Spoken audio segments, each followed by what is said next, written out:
I want to. Welcome to another edition of... Try that again. Hi. Love it when we botch right off the bat. Hi, everybody. I'm going to drop that intro for you now. Welcome to another edition of Mass Mats and Mayhem. I am your host, Justin Harvey. You can find me on Twitter at JustinHarvey75. You can find the entire show on Twitter at MMMshow75. And we're joined today by our logo. I don't know if you can see it down there now. Byron and I have been playing around for like the last 10 minutes with this friggin' logo. Go ahead and introduce yourself, then I'll introduce the logo, Byron. Yeah. Where's the? I'm trying to watch the. I found the broadcast. I just want to know that I'm pointing at the right spot. It's over here, I think, or is it over here? I don't know. There's a delay, so I'm just. Can we just pause for 30 seconds? Lame. When I do this and then this or whatever, and then I look at the thing and see how it plays, it doesn't help because I'm just haphazardly pointing. You're just pointing all willy-nilly anywhere, pretty much. So I think it's right here. Look at our new logo. That's cool. I'm Byron. You can find me at Byron Fever on Twitter, Instagram, and also the PS4 network if you're playing WWE 2K17 and it hasn't deleted your entire digital history of your entire life. Link up with me, and that's I'm not going to play online. Is that a thing? Is that some kind of known it's glitch? Well, there are numerous glitches. There are countless glitches, including some very insensitive Owen Hart themed glitches of people falling from arenas. I'm not the one who actually made that glitch, so don't look at me. Don't get mad at me about that. Yeah, I mean, I know you're not a programmer. I mean, there's a thing where, first of all, as soon as you get the game, there's an 11 gigabyte patch you have to download before you even play, which is awesome. And then, so it's fixes for stuff that's hard coded. Yeah, probably right off the bat. Well, yeah. Hey, at least they know. At least the day the game came out, they were like, "Hey, by the way, that version that you purchased actually isn't complete. Why don't you add this?" But it's still not good. There's a huge glitch that happens every single game, apparently, where if in the first edition, which I guess 1.1 right now is the first draft of this game, when you're on the menu screen of the game and you put your your PS4 to sleep, then it will delete all of the game saves for the game.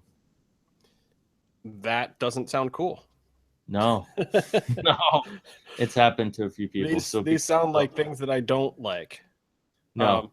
Well, hey, back to our watermark and our logo. I got to send big props out to Charlie DeMarco, who went way above and beyond, by the way, to hook us up with a very pro-style logo and a whole like style guide and like telling us idiots how not to screw it up, even though I'm sure we already have in like the first 24 hours that we've had the logo. But I fucked it up actually. I just remembered. What? And before I sent this to you to do the watermarking of it, I was gonna hashtag MMMshow underneath it. Oh, yeah, you didn't do that, so now nobody knows where to find us. Well, I mean, look, hey, we can always try another one for next week. That's the one for this week, and we literally, like, it hot off the presses just got these new logos. So hopefully we'll have some shirts and hats, and I don't know. I think it got bigger, but I think it could still be bigger. Yeah. Am I nuts? Am I crazy here? Hey, if you have a podcast on YouTube and you put watermarks on it, logos like this, hit us up because we have questions. The other thing I can't figure out today with YouTube is the picture-in-picture thing that we normally get. Maybe it only works when there's 3 people on the cast. I don't know. Oh, but hey, that's a bummer. At least the watermark's there. But yeah, so you can't see me making faces at Byron in the background when he's talking and vice versa. I don't mind that. That might be a good thing too.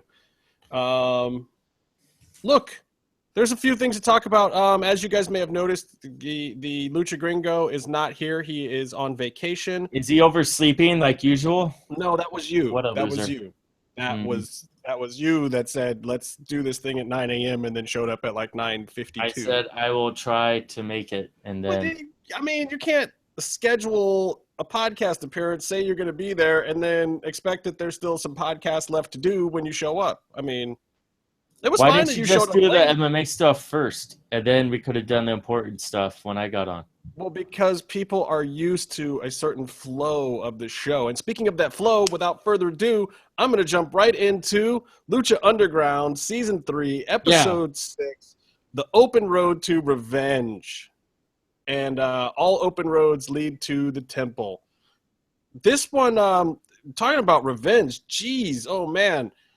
Last week, Dragon Azteca Jr. and Rey Mysterio kind of bonded together at a moment to take out Chavo and get Dragon Azteca a chance to face Pentagon, which is not really a reward in my opinion, but that's what he wanted and that's what he got. And Chavo, right off the bat in this episode, is putting a worse beat down on him than Pentagon might have. Pentagon introduced him, or Chavo introduced Dragon Azteca to his amigo, his steel amigo, right in his face parts a lot of times. It was so brutal. I really wish that I was there for the conversation where they are talking to the wrestlers and they go, all right, so Chavo's going to beat you down with these brutal chair shots and it's going to put you out for your match later. And then they tell Dragon Azteca Jr. he doesn't actually have to be in the shot for it. Yeah.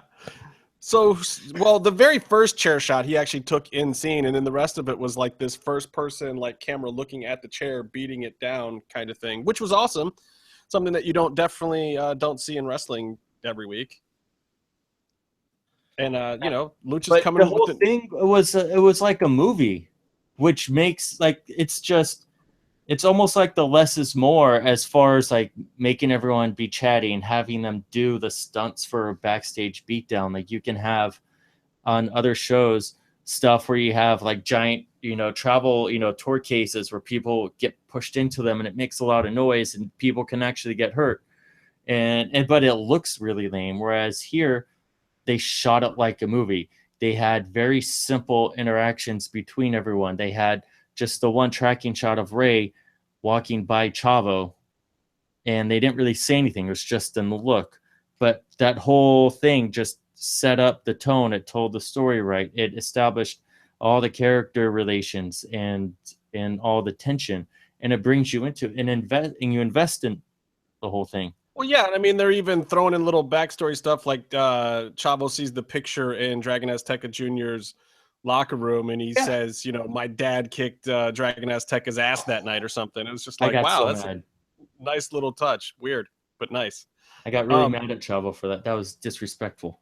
Oh, perfectly disrespectful. But this is the kind of stuff that's going to get a guy like Chavo over. It's like, think about all the heelish stuff that Chavo had to do in WCW and WWE and busting his butt and, throwing guys into road cases backstage, like you said, and all sorts of stuff to try to get heel heat. Whereas here you go in a couple of minutes, Chavo is adding heel on top of heel. This isn't just him. This isn't lying, cheating, and stealing. This is beating, wrecking, and pillaging here. This is like a whole new level of Chavo.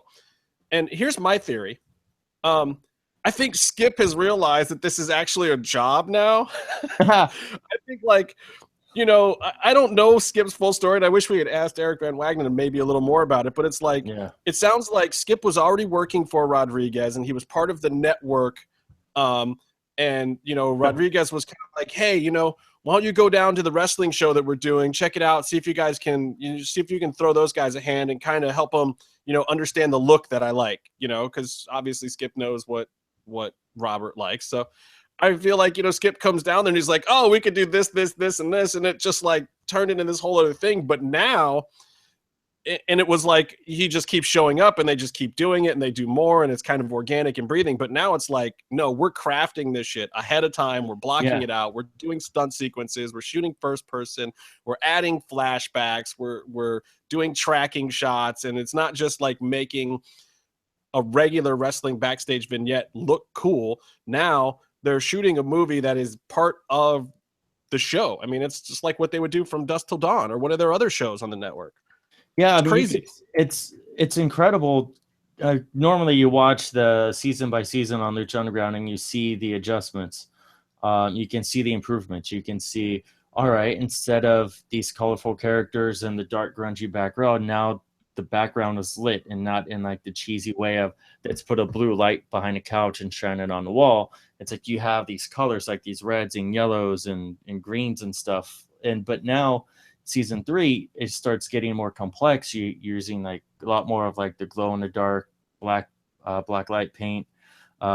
Things are getting a lot more intricate, and it's not like the Lucha Underground look. Everything has its own look now, and it's really great. And the scenes though are just Skip had the idea for the first Puma promo. If you watch old, but they were still, it was still just originally a promo. Like, how Yeah. much of this was really the plan to go where they're going?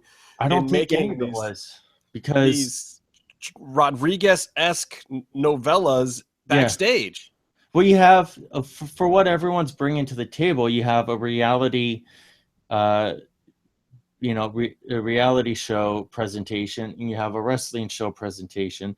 Like a lot of the only person really bringing in this cinematic look is Skip and Matt Hardy. And Matt Hardy. Yeah, Matt Hardy, by the way, Matt Hardy is revolutionizing the wrestling business right now, and I hear he's in negotiations to get to not only shoot a whole episode of Impact at his house, which is awesome because then you don't even have to get out of your pajamas.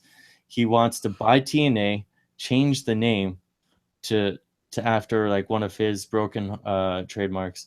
And then look, broken TNA would almost be a little too on the nose. I don't think he should do that. TND, like total nonstop deletion, something like that. And then, but he's also trying to book New Day on that show too. He wants to have just a tag team, whatever battle royal show. I don't know, but I think you missed it. But my buddy Uncle Tony is in Decay or Delete, and then he was he's the guy in the truck who gets beat up and his pants pulled down and bad things happen to him. But I didn't see that. What? No, I think you weren't on the show last week when Casey and I were talking about. But hopefully we'll get Uncle Tony on the show one of these days and talk to him about performing in his underpants and taking a bump to some bushes on TNA. That sounds professional. No, but stop. But what I was saying though is like, as far as like the concept, the proof of concept when they put together their show, there was no, you can get some of this in some of the earlier discussions, interviews with like Eric and the people making the show. They didn't have this whole idea until Skip put together that Puma promo.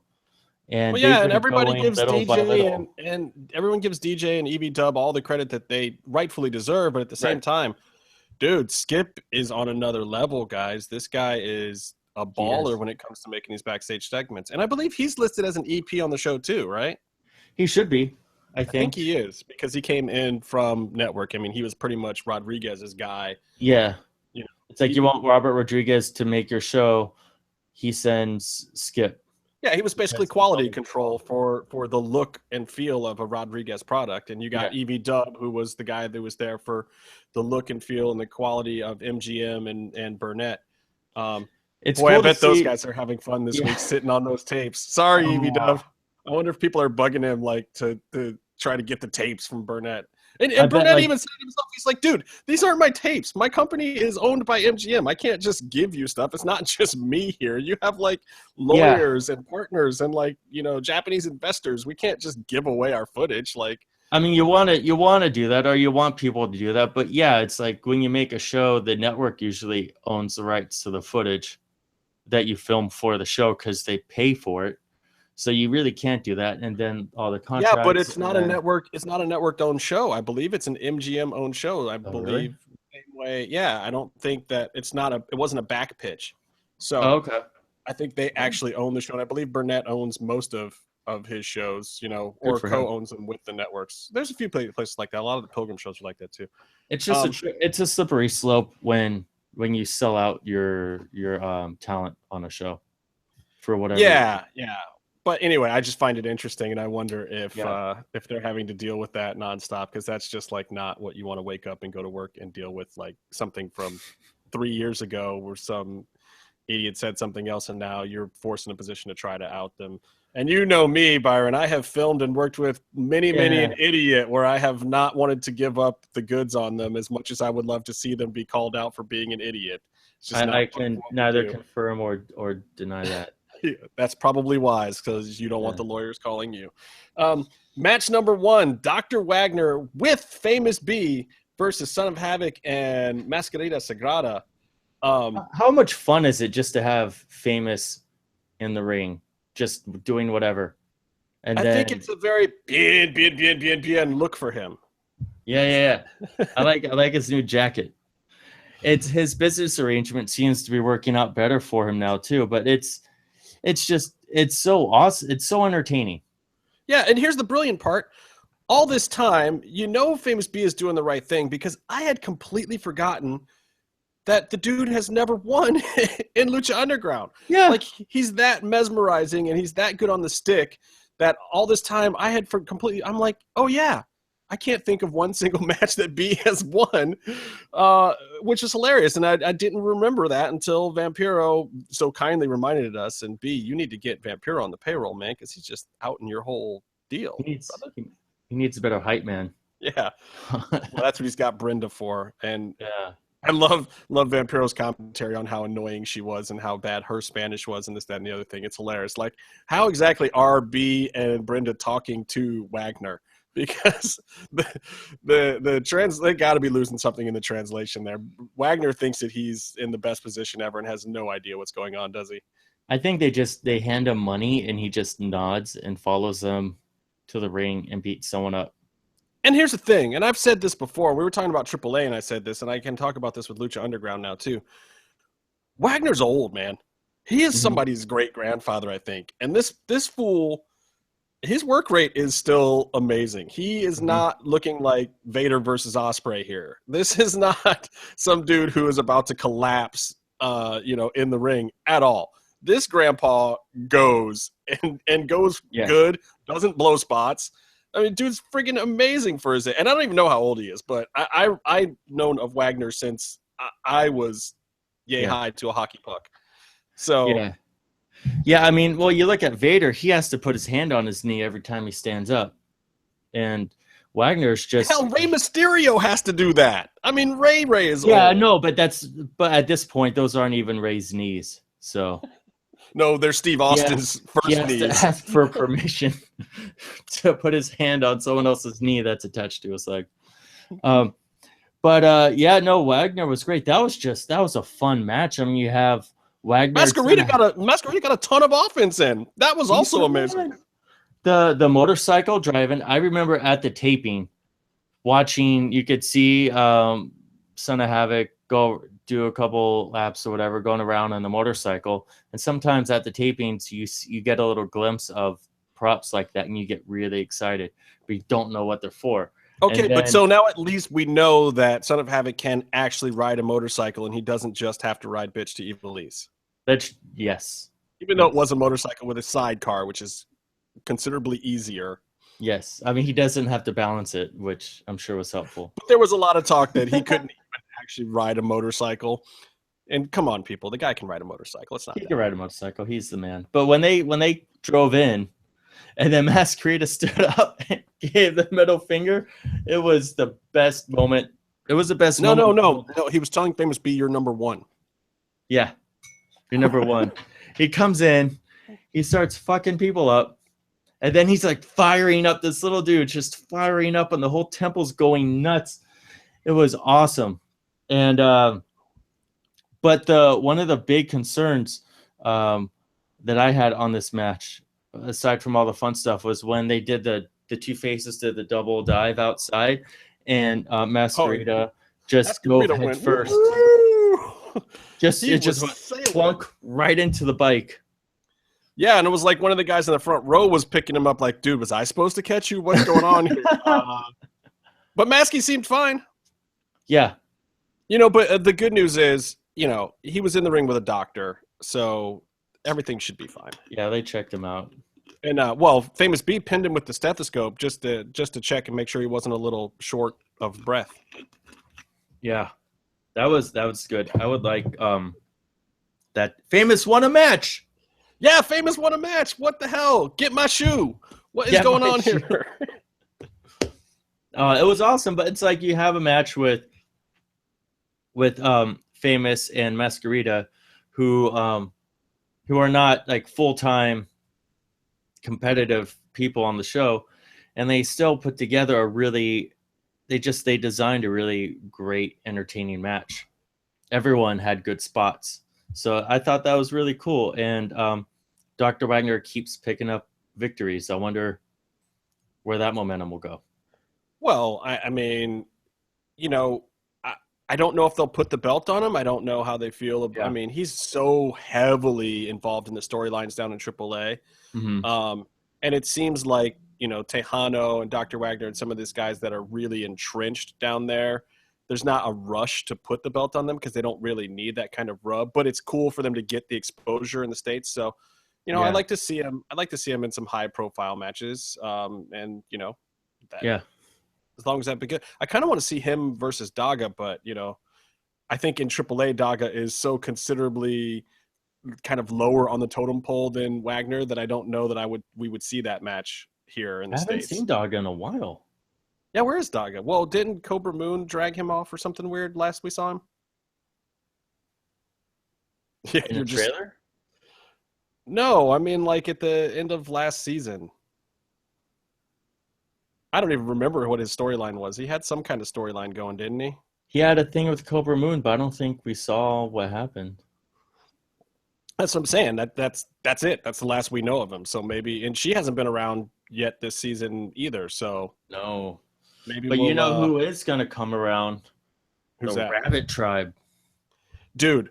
What the trippy what was that whole effing deal? I just want to see that rabbit in the ring, just doing lucha arm drags or whatever the rabbit represents. That was another trippy follow the white rabbit thing, and that one was a little even more cryptic. Like, yeah, I have a feeling that we're getting, even from what we've seen at live tapings, I have a feeling we're going to be getting a whole lot more backstage than we're even remotely prepared for. They just need to start they need to bring them. I don't know if the deal is like the Rabbit Tribe just kind of takes their time with everything they do and they're on the way, but then they kind of are like they get sort of like sidetracked by sort of chilling out somewhere. You know? Well, they might be a little waylaid. They might need a babysitter when they do show up just to make sure everything is groovy. You know what I'm saying? Yeah. But they gotta get on the show. I can't wait for the Rabbit Tribe to show up. I'll tell you what we should do, Byron. We should wait to the end of the season, then we should make a video of every segment involving the Rabbit Tribe, and then we should eat like a bunch of acid or mushrooms and just watch them all back to back and lose our damn minds. What do you think? I don't know. Those are bad things. Like green tea? Yeah, no shit.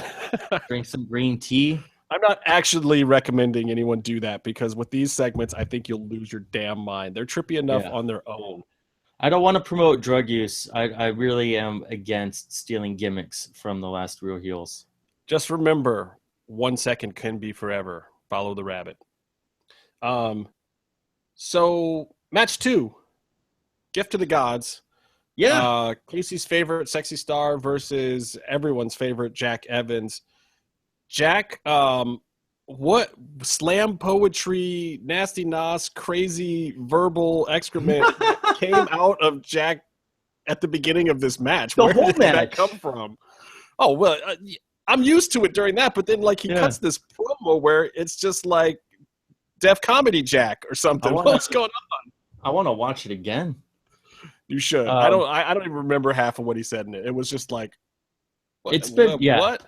It's been fun watching Jack pout the past couple of weeks or past couple of times he's been on, but when he's on the show talking shit nonstop, it just feels like everything is right. And I was rooting for him by the end of it. He gets up there, calls himself the Star Destroyer. I'm like, yeah.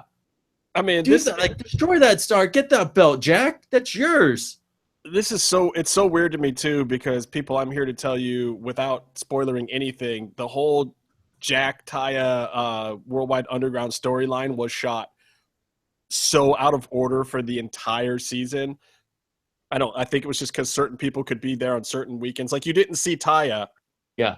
at this one, but this was actually filmed before the last one with Taya, I believe, because she came in the second weekend of tapings or couldn't make the first weekend of so like so bizarrely out of order that it's a brand new storyline to me, because I have no clue with what we actually saw in the temple what was going on compared to what's coming on air. And I wasn't at this taping where Jack cut this promo, so I'm watching this thing like, what the hell? Amazing. I was at it, but it's funny to watch the audience in the matches. But yeah, this is where like you have DJ talking about how they tried to, on other shows, I think like with the heels, how they tried to mix it up with their taping schedule, so you couldn't really just follow it in a linear path what was going on. But I also think it's just scheduling. Like, I remember Angelico talked about how when he was promoting Lucha Underground in an interview, he was talking about how he was healthy and he was coming back. But that was like while they were filming, and he hadn't been to tapings, and he mentioned he was going to go and like start filming in a certain month. And I realized, they're just going to book him for this time and do all of his stuff then. Right, and just slide it all in. Why not? I mean, you don't, as long as you have the other talent there. I mean, some talent are going to have to bend to it, because if he's working angles with 6 different people over the course of the season, obviously whatever weekend he shows up, he might do 4 matches, but those 4 people have to be there. You know, everybody for those angles has to be there. And the way the stories play out, there's like, I'm not exactly sure if there's a consistent cycle, but let's say there's a 4-episode cycle. You're running story and character development for everyone over those 4 episodes. Yeah. So you do like your Pentagon episode, you do your Sexy Star episode, you do your whatever episode, your Weapons of Mass Destruction. Like, everyone gets another notch moving along. And then 4 episodes, and they come back. It's kind of cool for the tapings too, because then you show up and you go to a weekend of tapings, which can be anywhere from 4 to 7 episodes worth of stuff. And you do get like a complete feeling of what's happening with certain characters, because they'll wrestle 3 or 4 matches sometimes. So you can see them. Now, did you think it was weird? Did it feel weird to you that Taya wasn't there when everyone else is doing their run-ins at the end of this match?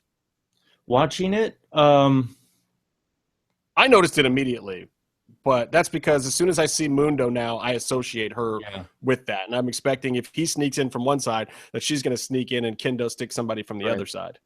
I mean, watching it, knowing some behind the scenes stuff and being there, I kind of glossed over it, but it is. And then when I saw that it was brought up, I noticed and then immediately thought of why she wasn't there. I think she had some travel issues or something, or an injury, some sort of reason why she wasn't at tapings for a while. And then, well, it can play perfectly with the story the way they cut it last week, though, because remember at the end of the match last week, she was selling an injury. It'll be interesting to see how they play with that, how they use that, if they use that as intentional storytelling, or if they are just trying to get away with that she wasn't there that day. Yeah, and it's weird too, because with only 3 matches a week, you might not see the next piece of the Worldwide Underground story for a week or 2 or 3. Yeah. You might not get it next week. Well, anyway, so this match, I'm sorry, I'm eating an apple. Yeah, that's cool. Show, delicious. I'm drinking this kombucha. I'm trying to. It's really weird. I've never had this before. It's in my fridge. It tastes like it's expired. Yeah, well, that's just weird. I'm drinking whatever comes behind this mask. I'm drinking a glass of Lucha. I'm drinking Lucha kombucha. Lucha kombucha. You got to market that. Need a t-shirt. So, yeah, PJ comes in with a distraction. Jack still can't get the pin. Then Mundo adds to the distraction. There's run-ins everywhere. Super Friends make the save. Whatever that butt splash craziness that Aerostar did was awesome. It was just like butt bullet springboard from the ropes onto the floor. It's a springboard.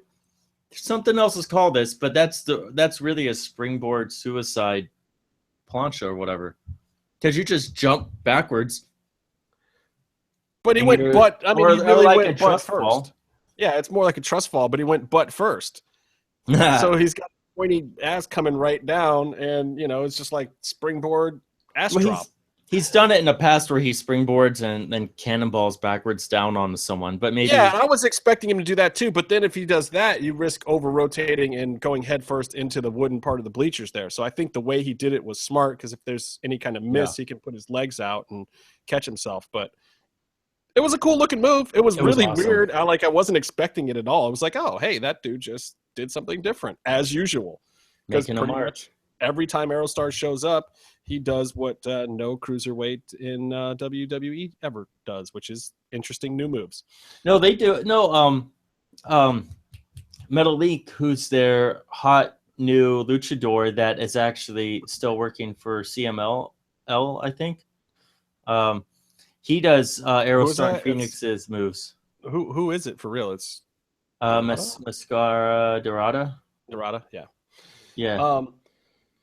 Anyway, every time he does the move, the commentary goes, "We've never seen this before. You won't see this anywhere." And it's like one of their tamer moves. Well, exactly. And I'll get in more of that later, because I want to talk about some WWE today, especially since Case Fabe is not here. Fabe. Yeah, well, soon, Casey. Where did Sexy Star got the kendo stick, and she gave Jack Evans a gift of the gods right to his jewels of the family there, right up in the sack. You love soft. those. Oh, come on. It was kind you of of all people who loves the dick shot are going to criticize Sexy now when she finally gets one. I thought that you would pop for this. There's a better way to phrase that, but no, it was awesome. But it was a little soft of a hit, which that's fine. Yeah, but the first time you're going to do a kendo stick spot to somebody's nads, I think it's okay to be a little ginger with the shot. Yeah, I mean, I'm sure I'm not going to hold that against her. And I'm hoping that they didn't have to rehearse that shot a whole bunch of times backstage. I mean, this is like you just want to go in there, do one shot, and be good with it. Like so, like Jack takes some socks and balls them up, and then just puts them in the taint part of his tights. I hope so. Well, I mean, look, it's payback for his culo dive that he's been doing on everybody. Culo dive? And then he talked mad shit the whole time. He said that he was the Star Destroyer, and then he played Sexy Star like a puppet and said something, "Quien es el luchador todo, whatever. Who's the best luchador in the world?" He says it in Spanish. Yes, your Spanish is almost as good as his, the way you pronounced it. And then, he lives in Mexico. I don't. His pronunciation was specifically bad on purpose, I think. El luchador el mejor in entire mundo. And then he moves her mouth and goes, "Jack Evans." Yeah. Oh, it's hilarious. He's amazing. It was great. But it was there was a lot of action in the match. I think Sexy Star shined more than usual because they did garbage stuff outside the ring, just like her Fuck You match. And she really does better with that, I think. Great. And that's what they should keep doing with her, because I'm entertained by it. It's, again, I call it the Shane Douglas factor. It's like, Shane Douglas could go in the ring a little bit, but at the same time, he had this intensity of performing that when he just worked the outside and ran around in the crowd and smashed people with stuff out in the audience, it went over, and it was like, great, we can do that. That can be a part of wrestling. It doesn't have to be back and forth running the ropes 10 million times. If that's not somebody's strong suit, let's not have them do it. Let's custom tailor. Like if she's over and she's a huge star in your promotion and, running the ropes for 20 minutes doesn't get it done. Like, look, she's great at that falling star drop thing that she does off the top rope. Like she can do that great. We should see that in every match. And this week was particularly good. She got some serious height. She's coming at the crowd. It was cool. And it was cool to see her do that on just Jack too, right? Because normally she'll do the dive onto a bunch of people. No, it's like that's a great high spot. She does not run the ropes or bump in the corner well at all. Her timing is she's slow and her timing's weird with that. But if you take that element completely out, you're left with her connection with the fans. She really fires up really well, and she can throw people head first in the ring posts. It's just, it becomes all pluses, all highlights. And that's the way you should keep it. Protect your wrestlers, bookers, protect them, make them look good. And I think they did that here with Sexy Star. Yeah. And I like the kendo stick to the nads for the win too, because it's like she's not getting over clean. Why should she? These guys have never gotten over clean on her. It makes sense for the storyline. I love the Super Friends running in. I want to see them in some more matches, but and I'm almost upset that it's taking some of these guys out of singles competition. But at the same time, every time the Super Friends are coming to the ring now, you're getting just this crazy high spot fest stuff. Yeah, because each guy is running in and just doing they're getting their shit in, and it's awesome. When you look at Super Friends and what they're doing, you have those three. You have and Sexy Star, and then you have the Worldwide Underground people. That's like 8 people that if you don't put them in groups, then that's like, if you want to put them all on TV, that's 4 matches. That's already more than 1 episode. Well, and that's what they were doing first season with most of these guys, or they were feuding with each other and whatnot. So let's go into vignette number 2. Yeah. Dario checks on Dragon Azteca Jr. on the phone, and apparently he's in the hospital and he's lumped up for real. So it looks like he's going to be having an extended stay. And Dario kind of looks over at Chavo like, all right, you're right. He's jacked up, so I guess I have no choice but to put you into the main event. And Ray, woo, Ray comes in and says, no way, it's me versus this POS. He actually said the words, though. He said, Ray Mysterio Jr. said, piece of shit, Chavo. It's been, I don't know how many years in the making for someone to call a Guerrero a piece of shit on a wrestling show. But it was Ray. Yeah. It was Ray Mysterio Jr. Oh, kids look up to him. Oh, which is amazing, which is great. Because you know what? Little kids say shit all the time.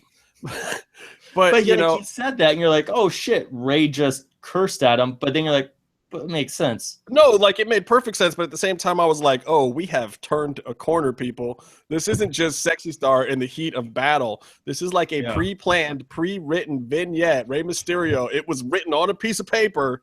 Like Ray comes in, calls Chavo piece of shit, and says he wants in the match. Like somebody, like DJ wrote that down, and then Ray said it. Like how he did DJ's got to be doing this right now. Like. Yeah, I just wrote Rey Mysterio calling Chavo a piece of shit. But it's awesome. It's another one of those things where they're just so efficient with every bit of their storytelling.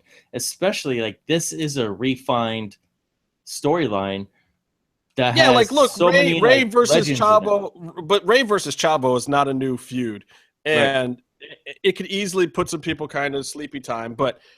When you do that, you have Ray walk in and say something like that. It immediately, I was like, oh, hey, we are going to a new place here. Chavo is throwing beatdowns like he's never thrown before on, you know, a young guy coming up. Mm-hmm. Ray is dropping curse words into this guy's face, which is, and I like the fact that they did it backstage too, so that Ray can, it's like, they caught a candid moment with Ray backstage of what he's really like compared to him coming out to the ring and doing his babyface gimmick for the kids and the fans and whatnot. It's like whenever he comes to the ring, he shouldn't be that character. But when he's backstage, he absolutely should be. And it makes perfect sense in this world of like, no, here's this veteran guy that's been dealing with this dude forever.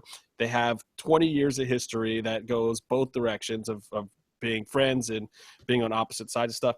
It's just amazing. I love this vignette. And then, you know, and Dario saying that he wants his churro and eat it too. Hilarious. Oh, amazing. By the way, shout out to churros. I was at Universal Studios last weekend or a week at some point recently. I was at Universal and I had a churro for the first time in a while. And it was a highlight. They are amazing. Yeah, they're cinnamony and sugary and buttery and crunchy. What's not to love about a friggin' churro? Yeah. By the way, if you can, send churros to the MMMshow at MMMshow75 on Twitter. Yeah, don't send churros. You can just go down the street and buy. Byron, we live in Los Angeles. There's no place in Los Angeles that a churro isn't within like a 3-minute walk of your home. You know that, right? I'm just saying. I just really want a churro right now. No, that was a great segment and it was awesome. But it's Dario really cool. has a mic ready to go in his drawer. Of course. That is like the most brilliant touch to it of everything of like, no. And for when I want to walk out and make an announcement, I don't go out and tell somebody to give me the stick. I have one ready to go. I just click it on and walk out. He doesn't want one that tastes like another luchador. That'd be weird. Have someone else spitting in it all the time. I don't want to know anything about promoters knowing what another luchador tastes like. Oh. Just saying. So match number 3. That was our last vignette, whatever that French word is. And now it's time for match number 3, which is now going to be a 3-way with a certain skeleton ninja. Before we get there, didn't they recap the Puma Mil Muertes stuff? Oh yeah, with the new recap 3D logos that are moving like this. The whole Ken Burns thing. It was awesome. Yeah. Well, I noticed that we talked about it on this, I think the second episode. But yeah, it was pretty cool. I dug it. They're getting way fancier with all that stuff. Every episode's another step in just the show is great creatively. The show and the performers are awesome, but just the presentation of the show keeps getting better and better. What are you talking about? Those are good apples. They're green. They're delicious. Hey, match 3. Pentagon Dark versus Rey Mysterio versus Chavito. Yeah. Ooh, Chavo. Dario first he announces the switch up, and I don't know, maybe it's because he's a skeleton, maybe it's because he's a ninja, but I didn't really see Pentagon really giving much of an F. He was pretty much just like, I don't care. Yeah. Put whoever you want in here. I'm going to break them in half, Dario. He's just out there to fight. It's awesome. Pentagon's like running on all cylinders. Somebody tells me I got to wrestle 2 of the best luchadors in modern history that are still getting in the ring. Mm-hmm. I'm going to be like, hey, that's not cool, man. Pentagon's just kind of like, whatevs. Well, I don't think Chavo is really that highly regarded in the Lucha Temple, which goes to show you, like he's been much more of like a backstage person on the show. I think the last meaningful thing he did was feud with Blue Demon Jr. in the first season. Well, and get his arm broken by Pentagon. That was awesome. But I think I was just wowed by Chavo. Like, I think this whole program is Chavo and Rey doing some cool shit and putting over Dragon Azteca Jr. and Pentagon Jr. But Chavo's like the MVP of this episode, the A storyline going through with him and Rey and Dragon Azteca leading up to the match. Which is great because, look, Chavo's a producer on the show and an agent backstage, and he could be pushing for himself more. And I feel like he's been biding his time to have his spots be meaningful and do stuff the right way that makes sense for his character. And he's not in a huge rush. Like, I also, and for Chavo too, it's probably not as big a deal because he does still get to show up and get a paycheck. He doesn't have to perform necessarily to get his paycheck, which is the kind of liberty that all of the older wrestlers need to be looking for when they look for a promotion, where they can have the most meaningful impact, still have storylines that make sense and get them over in the grand scheme of things. And Chavo is the perfect example of that. I mean, this storyline fits perfectly. Yeah. He's working with his buddy Rey, even though I love Vampiro bringing up the history with Rey's uncle not booking Chavo Classic and some of the other stuff. Like, Vamp got a little into it there. There's Vamp probably has history and beef with almost anyone in Lucha history. Yeah, Vamp almost pushed it a little bit, but he kind of eased back into just commentary there. But it was kind of cool, and I bet Chavo hadn't heard that commentary either. So I wonder what he's thinking about after hearing it last night. Yeah. Because they were kind of hinting at some of that stuff with the backstage Dragon Azteca versus Chavo Senior kind of stuff. But, Vamp starts breaking it down. Chavo Classic shout out. Yes. So, but, Vamp starts breaking it down on the reel, which is awesome. So I hope Chavo Classic shows up now that they're mentioning him. That would be kind of cool. Just because he's a fun character. And I liked a lot of the stuff he did in WWE. I can't say I saw much of his in-ring work back in the day because I'm a little bit young for that. But it's always good to have another Guerrero around, I think. Yeah, why not? But And it's really cool though. But when you look at Chavo getting his spots and getting his airtime in this match, and with him going over even a little bit, I still hear you. Okay, go. Now you're back. So like with all of that, with Chavo getting a shine a little bit this episode, it's everything still has a purpose for someone else. Like even his beef with Ray, it's to get people invested in Dragon Azteca Jr. And he's getting revenge, his own selfish thing, his own storyline against Pentagon Dark. That's putting over Pentagon Dark, getting him familiar, bringing the people who know him casually, who know Ray casually, and investing in these new people that he's associating with. It's really. If you really think about it too, this is a match. This three-way match could headline arenas anywhere in the world. Tell somebody like, hey, for our main event, we've got Pentagon, Chavo Guerrero, and Rey Mysterio Jr., and that's going to be our main event. You book the rest of the show after that, you'll still sell it out, like anywhere. Yeah. Could be a WWE event, could be AAA, could be CMLL, could be in Spain, could be in Ibiza. Like, it could be anywhere. That would be a huge match. And here it is. It's just another Wednesday night on Lucha Underground. It was a really good match. And it was funny, too, because I'm looking at my watch, and I'm like, there's not that much time left for the match. But then when the actual match happened, it felt like it went 20 minutes, and it was probably less than 10. Yeah. Yeah, the whole episode seemed to kind of move really fast and go by without really knowing it. And not a ton of vignettes. I mean, that middle match was really the longest one, I think. But there was a lot of recap and a lot of in-ring stuff, and Dario coming in and talking. And we didn't even have a Dial of Doom segment this week, so anyway, pretty cool. That's something that maybe you and Casey talked about last week, about how that seems to be running its course, how Matanza keeps getting closer and closer to losing, and that he should have lost to Puma last week. So maybe storyline wise, Dario is dialing that back. Maybe he got a little worried about it. We'll see. Interesting theory though. So yeah, I mean, look, the match, I don't even need to talk about the match. You just need to go and watch it. I popped really hard for the crowd popping for the Three Amigos and the Eddie chant starting, especially considering this week was Eddie's birthday.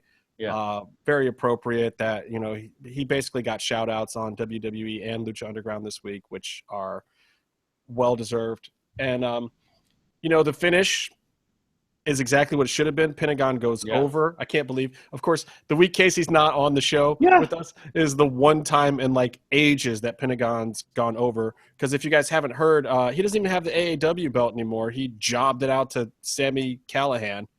Did he lose the Perros del Mal vanity belt that he was carrying around, where it's not even a real title? I think that's actually his belt. That's the belt he holds his pants up with. I think that's his belt.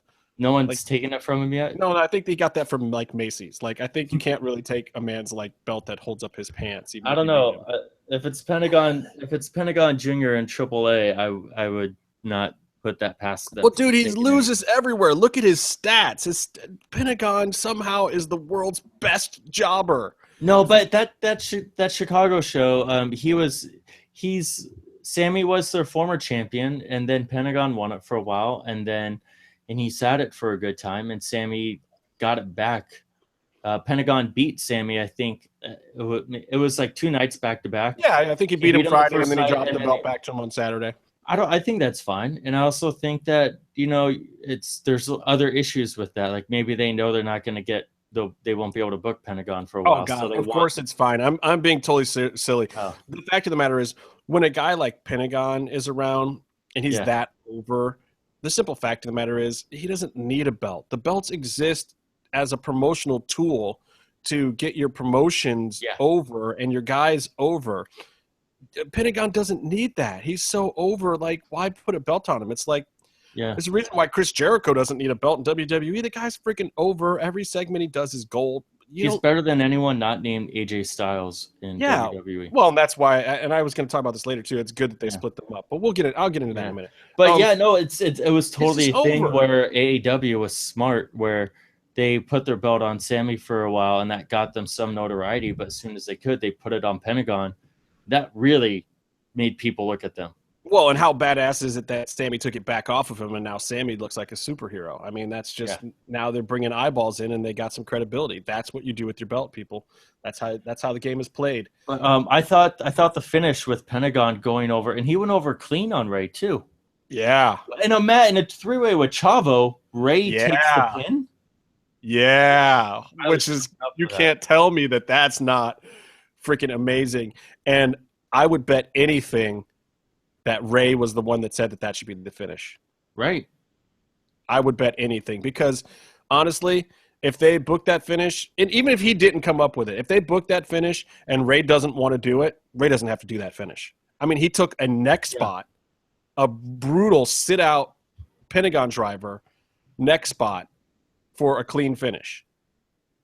Like, Rey Mysterio does not have to do that, people, by any stretch of the imagination. Ray could very easily have been like, guys, can we do a little softer finish than that? And everyone would be like, okay, sure, Ray. Mm-hmm. You know what I mean? Like, no one's going to try to force that finish down his throat. So it was either his idea or he signed off on it very willingly to put Pentagon over.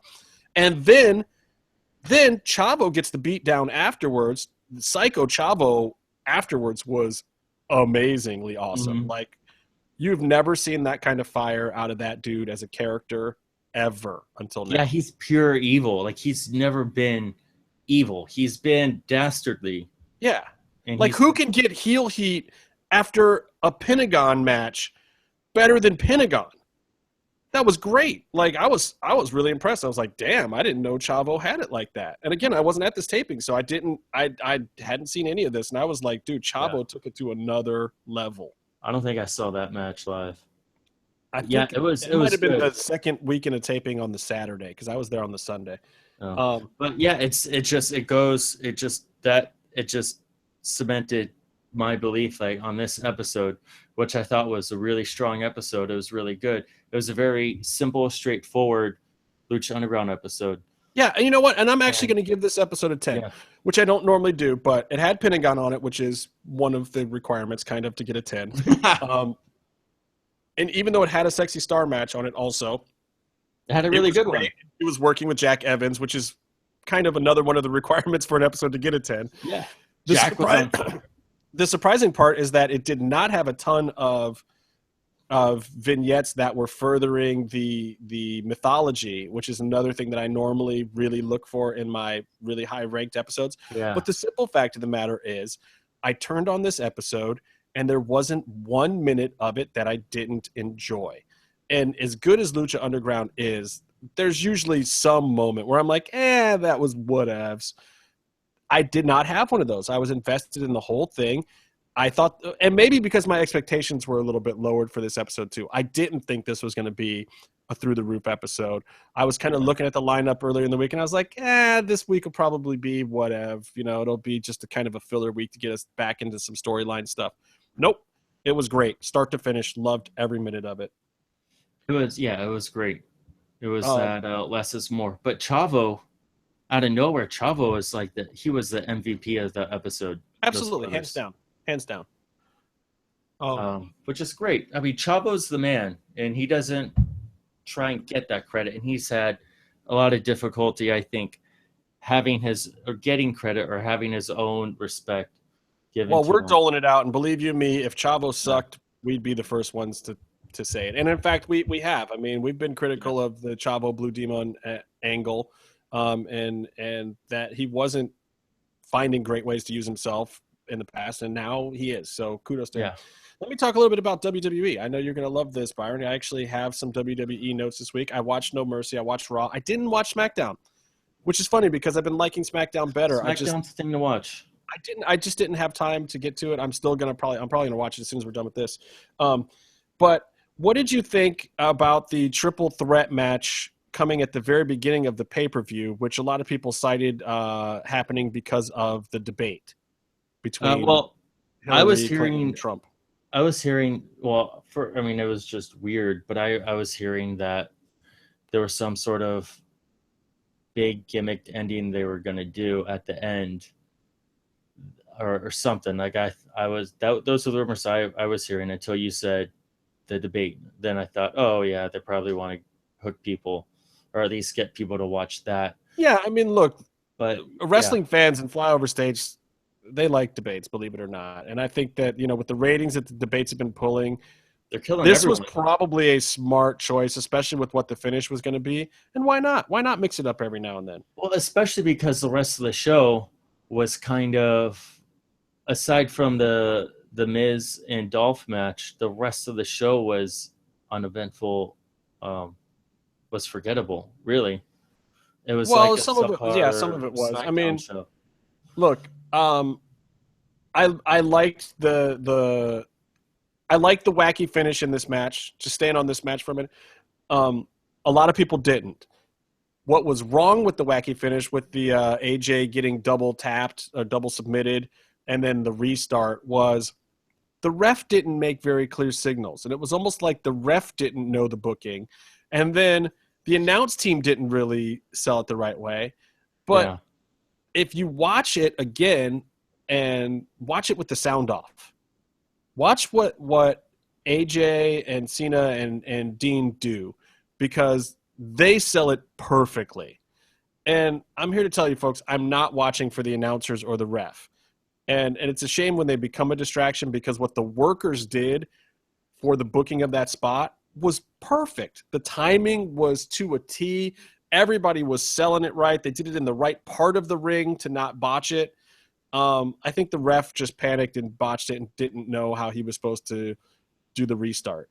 Yeah, it's really, I mean, it's a spot that's been done a bunch of times. It's a spot that WWE down at NXT has done. They did it when they have Angle and Benoit, or Benoit and Jericho, where you have submissions on different parts of the body, and that they don't like each other, so they're both trying to win the match. I mean, they did it in a three-way. They've done it in tag matches. It's just, they've done it. But the body language, like you're talking about, the way the ref handled it was, you're watching him kick out AJ after the submission and then restarting the match with the other two. That's his body language. That wasn't the match. Right, because what you want is to say, oh, no, we're restarting this match, and this guy just got cranked so hard from the double tap out that he's going to be out of it for a minute. So then you forget about the performer, but you don't think that he's out of the match. You just think he's hurt off on the side. Then he runs in and gets his win. And I think people know that, which made it all the more confusing. Instead of looking at what Ambrose and Cena are now doing, they're still back at that moment going, but why did he just kick AJ Styles out of the match? And yeah, it was weird. It was kind of wackadoo. But again, I liked it. I liked how it played. I liked the ultimate finish of retaining the belt. It worked for me. I love the belt. I love the chair. Just at the Cena hits his thing, and then AJ just walks into the belt, hits him with it, and gets the pinfall. Like, obviously, come on, it's genius. He's in a lot of pain. He's probably like, I don't want to do this anymore. Let's just end it now. The Ziggler Miz match, I gotta say, I thought the match was great, but I get the finish, but I just don't see why Ziggler needs the belt. Well, they painted them into the corner, I think, with that career versus title. I don't think he needs it. I want Miz to hold the belt still. Yeah, I do too. Well, I don't even know if Miz really needs the belt. And honestly, I feel like there's so many other talent on the WWE roster. These guys are relatively over. I think Miz at this point can probably get over more doing kind of a temper tantrum bit of not having the belt, that it's probably good that he doesn't. He had a great face after he lost it. That was... Yeah, Miz is great. And I'm not as big on Dolph, but I just, the finish was kind of like, I want to see where they're going. The simple fact of the matter is they overworked these two guys together for so long that they kind of had to go here. But they got to write them out of this angle. We need some other people in this top of the mid-card mix with these guys. This angle can't keep going. It's not sustainable anymore. It needs to breathe a little bit. Maybe this is the way to do it. I don't know. I kind of feel the other way, where I kind of feel over on SmackDown. I mean, I kind of just look at it as there's kind of a soft reboot. So like those matches where like Dolph and Kofi Kingston have fought like every week for like a year at a time. Like I kind of reset on those, and everyone's kind of in new gimmicks. So I'm not feeling that with these guys. I kind of feel like they let these guys who know each other try and take the lead on their stories. It kind of seems like a mid card, like Shawn Michaels, Chris Jericho sort of thing. Where I mean, but maybe not as effective, but it's done it. It's been effective because you have to understand that even when you're talking about big angles like those, you don't feel them. You don't feel the presence of those mid-card feuds until after they're over. Yeah. That's when you realize how great they were. That's when you realize that it went somewhere. And then these kind of guys move up to the top of the card, and you look back on the history and you're like, wow, that guy was a great IC champ, or that feud, or that Steamboat, or whatever. Like those guys like deserve main event spots because of that mid-card thing that they did. These guys have done it now. Now they got to find a way to propel them further into storylines, use them to get the rub on some other guys at the middle of the card, and bolster the whole roster. And speaking of bolstering the whole roster, man, I got to tell you, the women's division of SmackDown is still pretty much the Divas division. I don't even know why they got rid of the Divas belt, you know, especially like you see it without Becky there or without Natty or somebody involved. Oh my God, it is just really, it's like the worst hair pulling Divas division out there. I don't know. I kind of disagree, but I also think that the female wrestlers on the show I think they're better than the Diva. I mean, you disagree, but watching but I don't Nikki Bella versus Carmella and Naomi versus Alexis Bliss on a pay-per-view make you feel like you were watching old school Divas hair. Like I would have rather it been a bra and panties match. Nikki Bella has really transformed herself into a decent wrestler. I'm not the biggest fan of hers, but from everyone in the old Divas era, she fits in with the wrestling era, female wrestling era. But you have Naomi and Alexa Bliss is a wrestling match between one person who's all right and another person who's still super green in the ring. She got promoted because of her character work, and you know she has a good presence. Good. And she can do the appearances. She can sell the T-shirts and the merch, do the Make-A-Wish things, but she still can't work in the ring. I mean, they're putting them up before they can really go in the ring anyway. Like Dana Brooke should not be wrestling on live TV. She can do the other stuff, so they put her on TV as a sidekick. But my whole thing is the way that it's going to get elevated, what they need to do, because even some of the better ones haven't had a chance to be in the spotlight the right way yet, and they need to work together. They need to put all these strong wrestlers, or most of the strong wrestlers, together on one show. Let the other girls work the angles for a while and have one solid division, because they really have an opportunity right now to do something big with this women's revolution in wrestling. But by the brand split, I think this is the one thing that has been hurt more than anything. Like imagine if they were doing the cruiserweights right now on two different shows. That's that's what it's like. I also don't really care about the cruiserweights on Raw. I think they're not even letting the cruiserweights do their thing. But I'm conflicted about the brand split with the Divas, because on one hand you're going to have Sasha and Charlotte just fight on every show. And then on the other hand, which is ridiculous, which is why, again, I want Becky over there. I want Natty over there. I would even take Nikki Bella over there. Becky would never be champ with them and Bayley. I mean, she was never champ with them in NXT. And I think it's great that she's getting the recognition that she deserves. I think SmackDown actually has a roster that they can work with and develop, a female roster, and they can improve upon. Slide in. So Becky's got to be the king of the mountain over there, but then you need to throw some of these other girls to the other side. You need to throw Carmella over there. I mean, Carmella, it should not be. Carmella is not good in the ring. She should still be wrestling and working in NXT. I mean, that's just. I'm baffled by that. Alexa is okay, but she still should be wrestling. 3 women's titles now in this promotion. 3 women's titles. Yeah, but if you take like in 6 months, if you have Asuka and you have Ember Moon up on SmackDown, That's going to be way better than And then Raw. what are you going to have on NXT? Like then you need to get rid of the belt on NXT. It's developmental. They'll have someone else to bring in someone else. There's always new talent coming in. There's always new talent around the world. And we'll see. I don't know if the Japanese workers are either going to come up together or they're going to all stay on NXT. I don't see them not all coming up together. Like if Shinsuke stays down there, Asuka stays down there, I think you bring them all up together or you don't at all. That's another thing about NXT is that they're hedging a lot more on building the brand than getting the most out of their assets. And that's how you have a guy like Hideo Itami spending his whole career in NXT hurt. That's why you have him, who should be on the main roster, especially like he got that WrestleMania moment. He should be on the main roster. And now some scrub, I don't know if it was Riddick Moss or some other idiot, on a power slam, drops him on his head, hurts his neck, and he could be out for a long time. Also, a neck injury is not like recovering from a broken leg. And this is a guy who had all the momentum in the world, had it taken from him by his buddy Finn, who came in and was immediately cooler than him. And then he gets hurt while they watch his Shinsuke come in and be way cooler than him. Like, how is Hideo going to get the belt with Shinsuke around him? And then he comes back and does his matches and he looks good.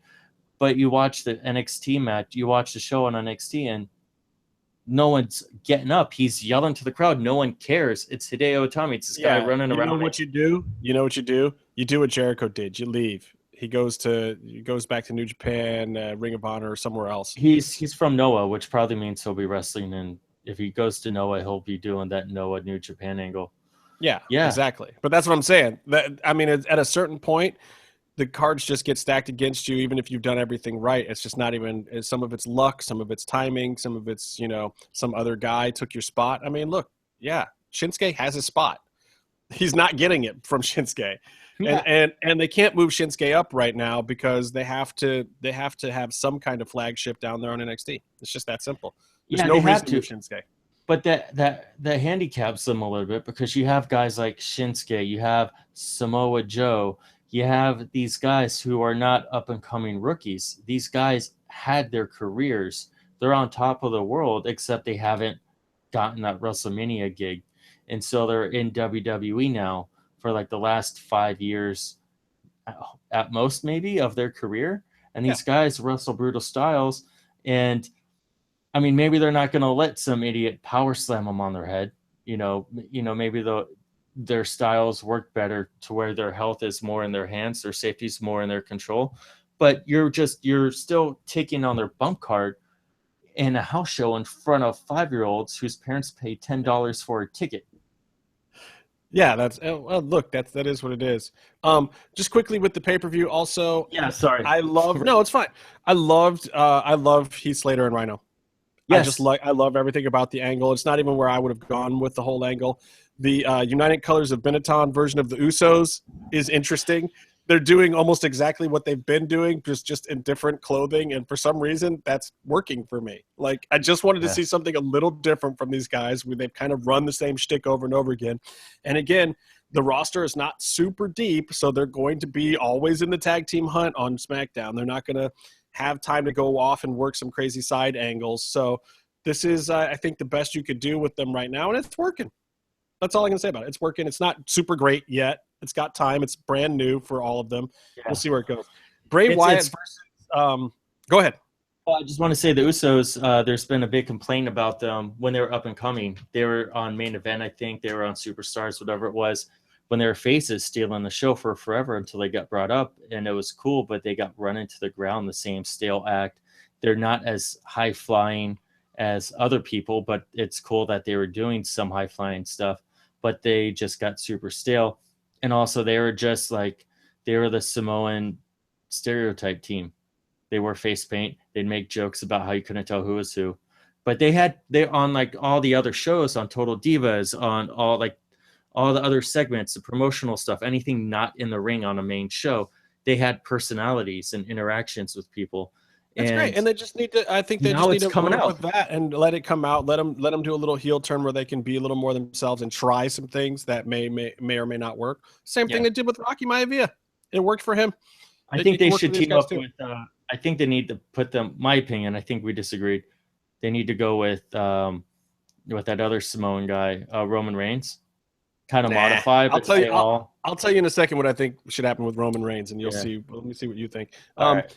So Bray Wyatt versus Randy Orton, surprisingly good work rate to me, but it was tough to end the show with that. I get why they did it. I think maybe Dolph Miz should have ended the show, this could have been a good co-main, just considering the whole flip flop. But I don't think they knew how well the Dolph thing was going to go over, and maybe they would have considered doing that, or maybe it would have telegraphed the Dolph thing too much. But because of the Dolph thing, I think like you had the Heath Slater Rhino thing, you had the Dolph thing, and then this kind of felt flat because the stakes weren't there. But I love the backstage psychology angle that they're using for the whole thing. I think Randy's been doing a great job with it, surprisingly, because he's not a character I would see doing this kind of mind games angle with Bray Wyatt, but it's working. It totally works. The ending with Luke Harper, it's like, really, this is your big finish? Like the return of Luke Harper? Nah. I'm happy Luke Harper's back. I don't care about the ending. I really see a lot of Jake the Snake in Randy's promos, at least when he was younger. Sure, I can buy that. I mean, he would do. They'd be kind of slow and boring by today's, or even by that time's standards. But I do see that element in him, and I think the Bray stuff is probably fun for him. It's like a challenge. I didn't care about the match. I don't remember anything about it, and I was not invested, and I have no faith in. I love Bray Wyatt, but I have just no faith in his presentation on the show, so I don't really pay attention to it.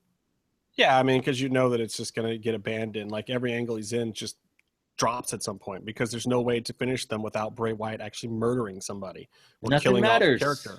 Yeah, I mean, Bray Wyatt's character needs to be on Lucha Underground where he can actually murder somebody to finish an angle. Yeah, he got to murder Kane for a while, and he almost murdered Daniel Bryan, which they should have done. He wasn't going to wrestle anymore. And those angles were great. Those are the angles you remember because of it. Even though they unwrite it later, whatever, it's fine. You can unwrite it later. And then he jobs to Kane like on last pay-per-view for no reason.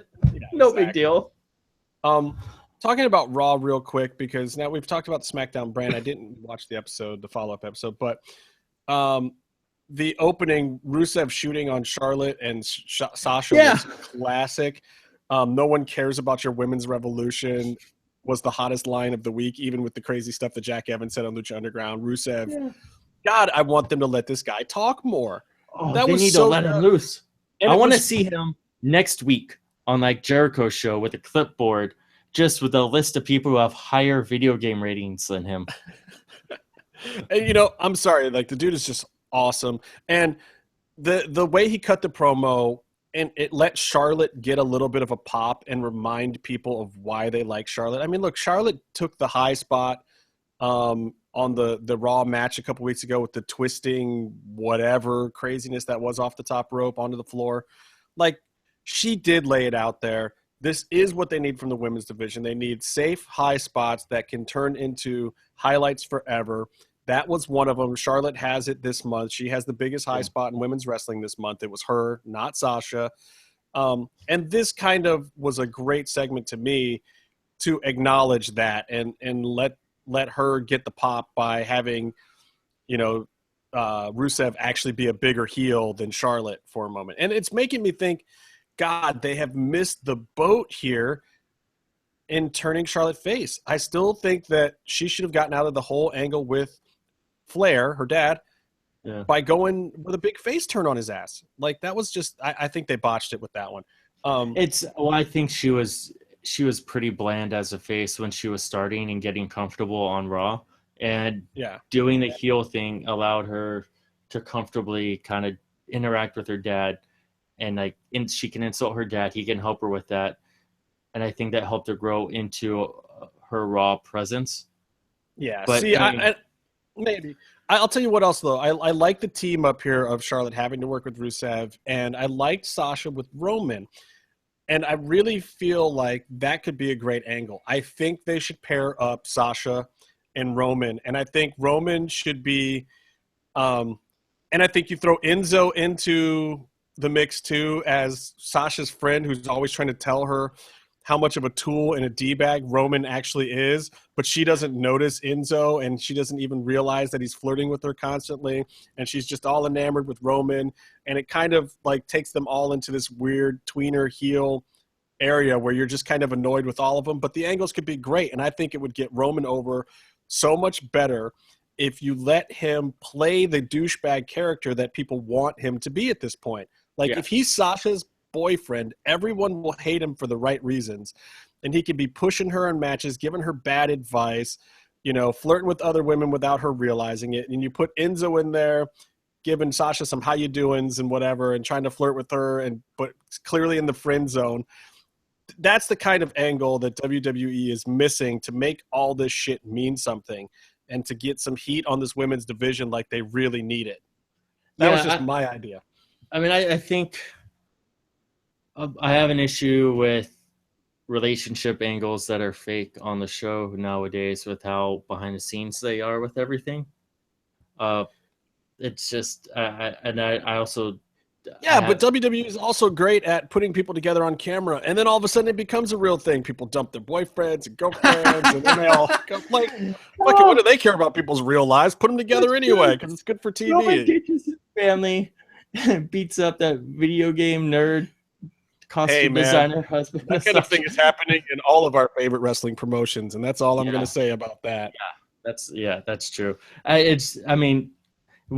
don't know. The last time I saw WWE writers try and turn that into an entertaining storyline, that was Dolph and Lana and Rusev, and it was awful.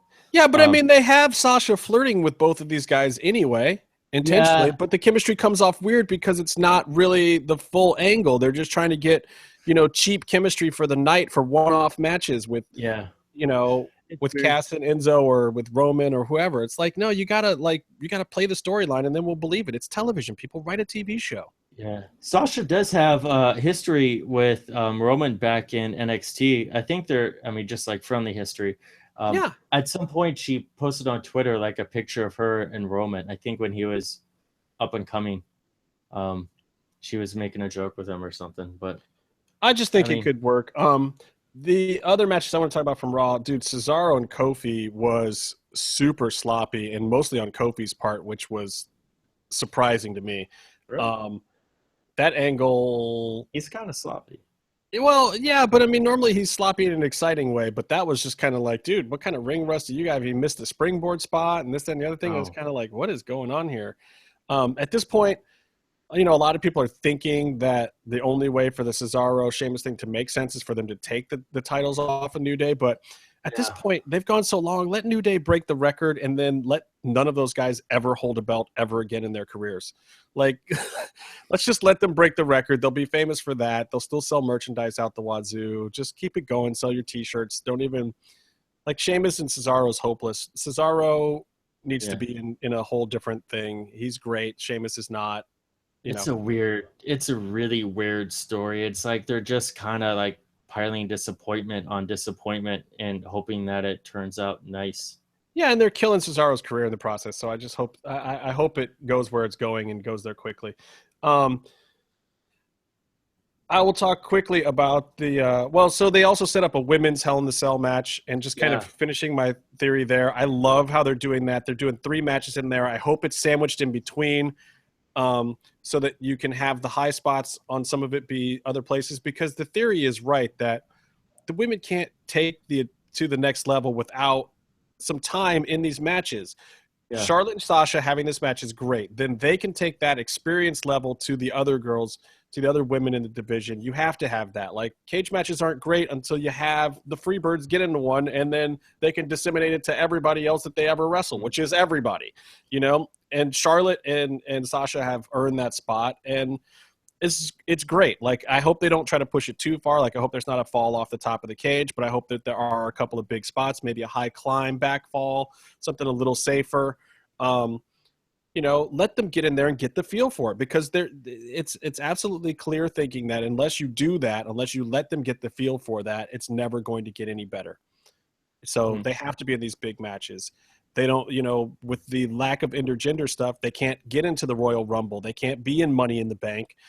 So they have to start creating these matches for themselves. We have to have a women's ladder match. We have to have a women's Hell in a Cell. It's part of what pops the business. It's part of what pops the smart marks, and it's absolutely necessary. So I'm happy they're doing it. Bayley, I think it also just on the Hell in a Cell thing. I think it also. I'm really intrigued or not intrigued. I think it's almost a perfect fit to put them in the Hell in a Cell in an era where you can't purposely bleed in a match. Yeah. And how do you have a Hell in a Cell match where you don't have the brutality cause the people to bleed? But then when you have two female wrestlers, then that kind of like lowers that desire to see that kind of brutality in a match. Yeah, which is great. Yeah, I don't want to see them gigging themselves all up in the head. Like, this isn't ECW. Like, I just want to see a couple of decent high spots, no botches, in a good clean match inside the cage. Let's see a couple of high climbs without a fall. You know, get the drama in there. I think it could be really good and it could elevate things. We'll see. Bayley squashes Cammy Fields, aka Holly Dead, aka one half of the NWA Western States Tag Team Championship with Thunder Rosa, aka Cobra Moon. Case Fabe. Casey would hate all of that. If Casey's driving right now, he just probably had the sudden urge to just drive his car in the oncoming traffic. Well, anyway, so yeah, Cammy Fields, who is killing it on the indies, is Holly Dead. Yeah, she's great. She's super cool. She is super cool. I'm going to say, however, that I did not think this was the greatest showing for her on Raw. No. I don't know if the lights were getting to her or what. Like, there were some spots that were there, but Bayley kind of overshot one thing and she didn't really recover from it. And then she missed another thing. And I felt like the refs sent him to the finish fast. Like somebody, Gorilla, was yelling at him. To Bayley. Because a lot of people have asked, like, hey, how come Cammy's not in Lucha Underground or some of these other places?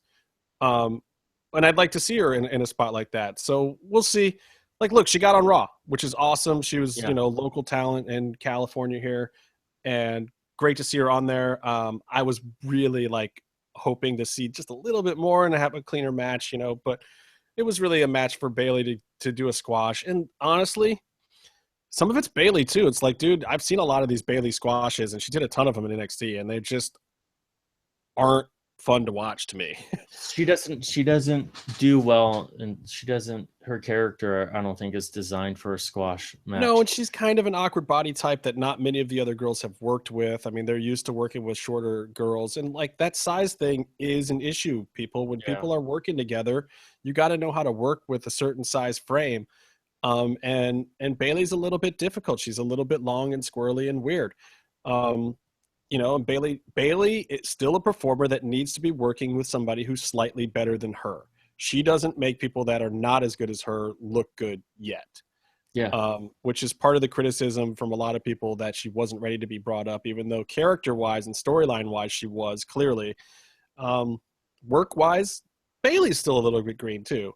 So kudos to Holly Dead for getting on Raw. I thought that was cool, and hopefully they loved it, and we'll see more of her in some big avenues. We'll see. Well, it was not a good match. No, it wasn't. I'm not going to lie about it just because I like her. I'm not going to sugarcoat it. Like, it wasn't what I wanted it to be. Yeah. I think they knew while it was happening. And TJ Perkins beats the other Daivari, which is now pretty much rendering the fact that the CWC even happened pretty pointless and meaningless. Like, I love the Brian Kendrick. I like TJ. And I just, I see them developing his character. At least he's getting some camera time. Brian's getting some camera time. They're trying to let it develop, but they need more angles. They need more stories. The Sin Cara tag team match or whatever, like, why is this even in the cruiserweight division? I don't understand it. It has no storyline. It has no relevance or purpose. And it's because they added a roster guy into the division. They're starting that.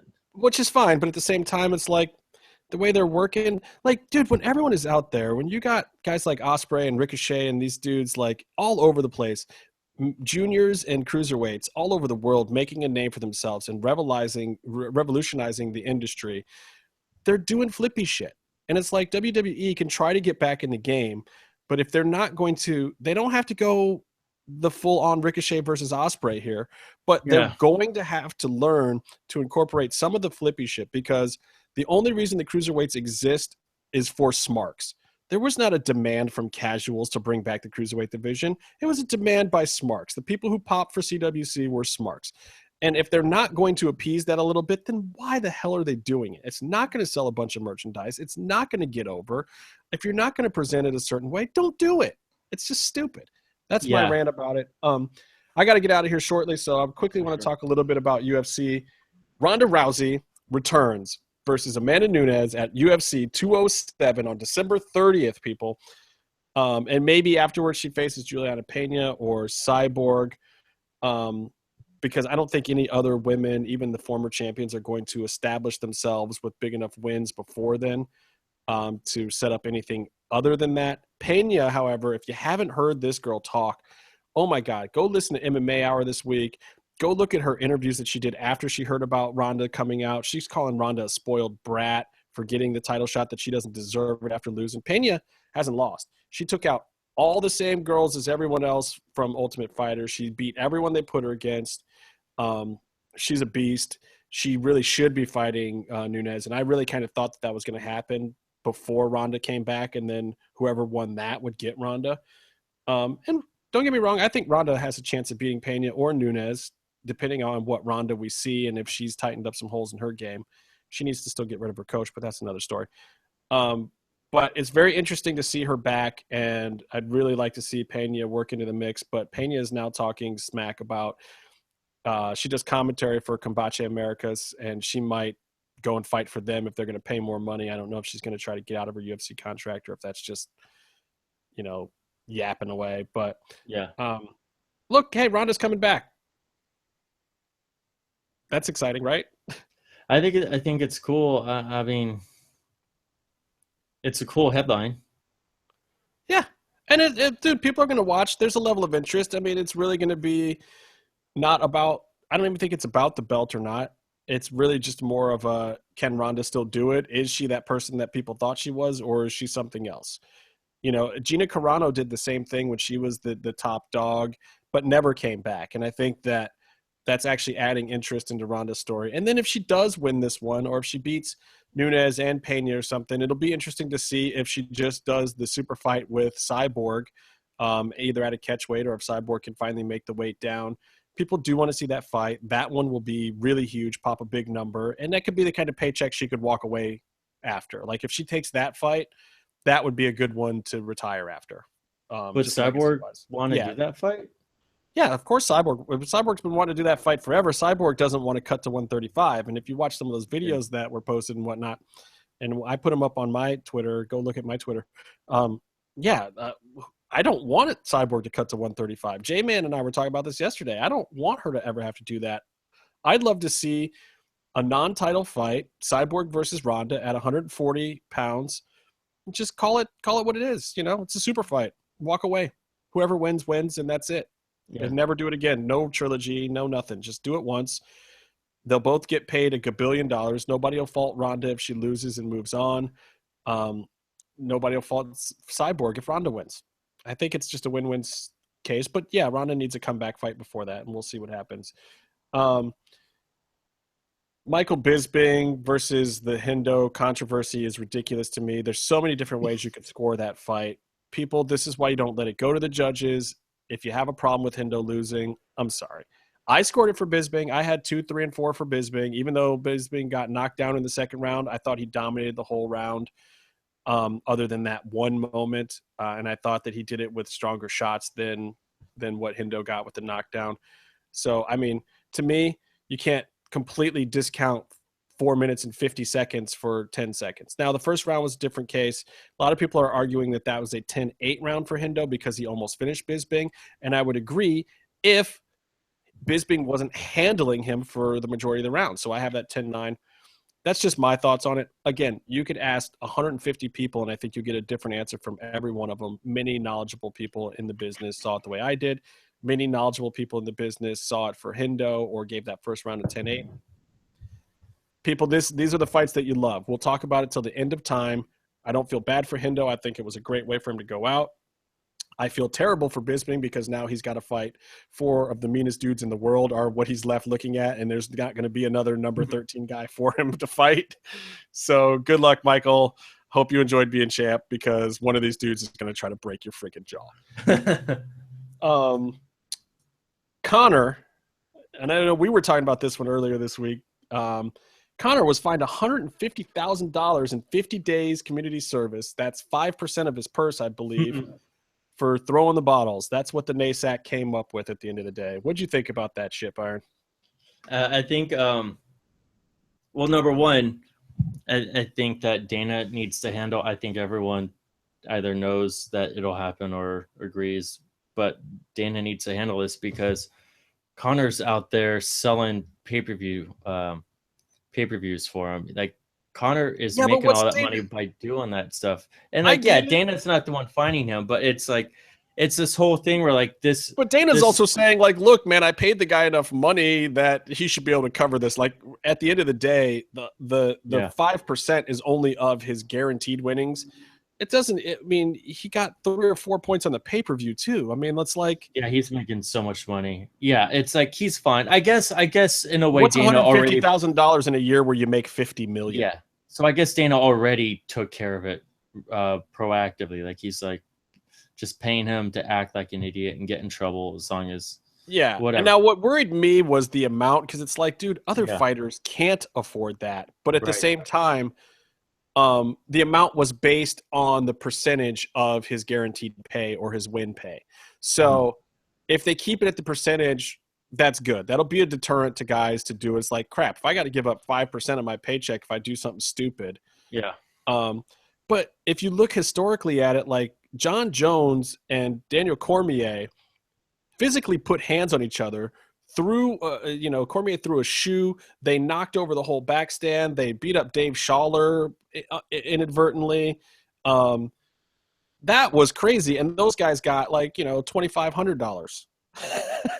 And that was in the MGM in Vegas. Like that was an actual blemish on the city of Vegas. Like in a public area, they did that and didn't get the same kind of fine.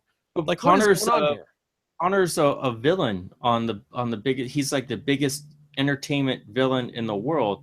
And so when you have other motives, I think this company or the organization that's finding them, I think they're also trying to look for funding out of this because they're trying to like find them 300,000. They're I think they're talking about how expensive or how much it costs to run. I was just reading stuff on Twitter. Yeah. But basically they're looking at an opportunity for them to get more operational funds at the expense of someone who they don't feel bad taking it from. Well, and I think that's what happened. They did. That's completely what happened. And funny thing, since we were talking about Dave Schaller is leaving the UFC, who's one of their main bookers and big wigs there. Like everyone's leaving, guys. There's definitely new owners in town. Dave Schaller got a job with the Philly 76ers. More power to him. Godspeed, Dave. Hope you have a good time there. Sad to see you go from the UFC because I actually really like Schaller. And he's been super cool in the past. I've met him a couple times. Really nice guy. So Godspeed to Dave Schaller, and I hope that this means some interesting shifts in the UFC. But definitely, we are officially with Joe Silva and Schaller being gone, the Fertittas being kind of out of the mix, even though apparently Lorenzo Fertitta himself helped negotiate Weidman onto the MSG card, even though he's no longer a real owner. He's supposed to be a silent minority partner. Anyway, I find it all interesting. We'll see how this kind of stuff plays out in the UFC. I got to run. It's been fun. We've talked about some stuff. We'll be back next week with Casey. Hopefully we've got some guests that we've been trying to book forever, but our schedules and their schedules are just terrible. And hopefully you'll see some T-shirts real soon. Big shout out to Charlie DeMarco again for creating our logo, and big shout outs to all the people who need shout outs. And maybe we'll do a guest spot on Coop's show too. He's been asking us to come over there. So I don't know if he can do all 3 of us at once or what, but maybe we should go do Coop's show one of these days. He catered the show he did with the Heels, so I would expect him to cater us as well. Oh, wait, we got to go there in person? I don't know. No, he sent them money so they could buy booze, I think. Oh, sweet. So we can buy food for ours because we don't do booze. We do food. I'd probably use my money to pay rent instead. Well, maybe we should all come over to your house. We'll order the Greek place and send the bill to Coop. Yeah, or we could get pizza again and just have everyone somehow get the flu from a pizza. Yeah, let's not do that because your cat walked on it, dude. Billy Fever walked all over it. You see it. She has. Oh, I have to take a picture. Yeah, it's her. All right, I got to get out of here. Okay. So, stay in the mix. Time, God damn son of a bitch. Stay calm, man. Stay in the mix.